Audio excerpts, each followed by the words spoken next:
Beralih ke informasi lain, Saudara, Polda Kalimantan Selatan menetapkan 7 tersangka yang ditangkap di berbagai wilayah karena terbukti mengedarkan pil yang diduga dicampurkan dengan kecubung. Sebelumnya, 2 warga tewas dan 47 lainnya dirawat di rumah sakit jiwa akibat keracunan kecubung. Setelah menangkap 4 tersangka di Banjarmasin, Polda Kalimantan Selatan mengungkap tambahan 3 tersangka lain yang berdomisili di Kota Banjarbaru dan Kabupaten Hulu Sungai Tengah. Sehingga total tersangka yakni sebanyak 7 orang dengan barang bukti berupa puluhan ribu butir pil putih tanpa merek.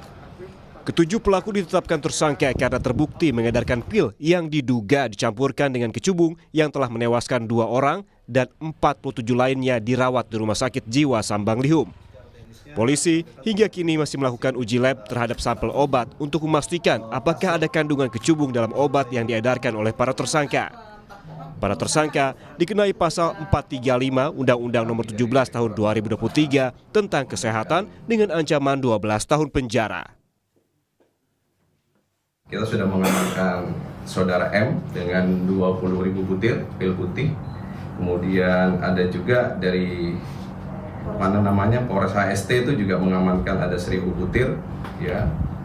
Jadi ada saudara MF dan MA, kemudian di Banjarmasin ada 3 orang juga dengan 900 ya butir, mengamankan 3 orang tersangka MS, IR dan SG.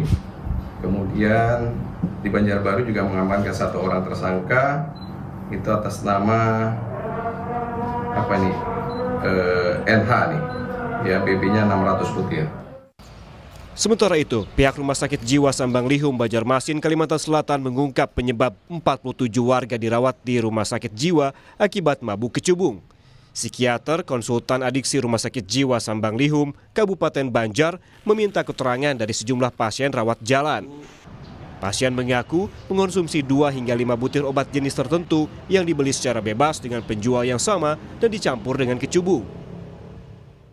Kita menduga itu menggunakan kecubung karena gejalanya mirip dengan penggunaan kecubung.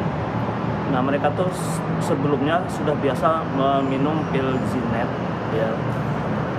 Kemudian dengan penjual yang sama dikatakan ini ada obat baru, ya. Ada yang mengatakan ini pil Zinet baru, ada yang mengatakan pil koplo baru, dan dikatakan ini lebih baik daripada sebelumnya, sehingga mereka tertarik untuk mencobanya.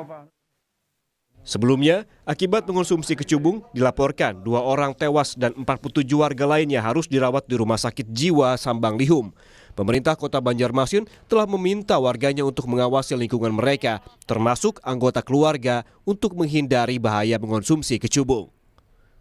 Tim Liputan, Kompas TV, Banjarmasin, Kalimantan Selatan.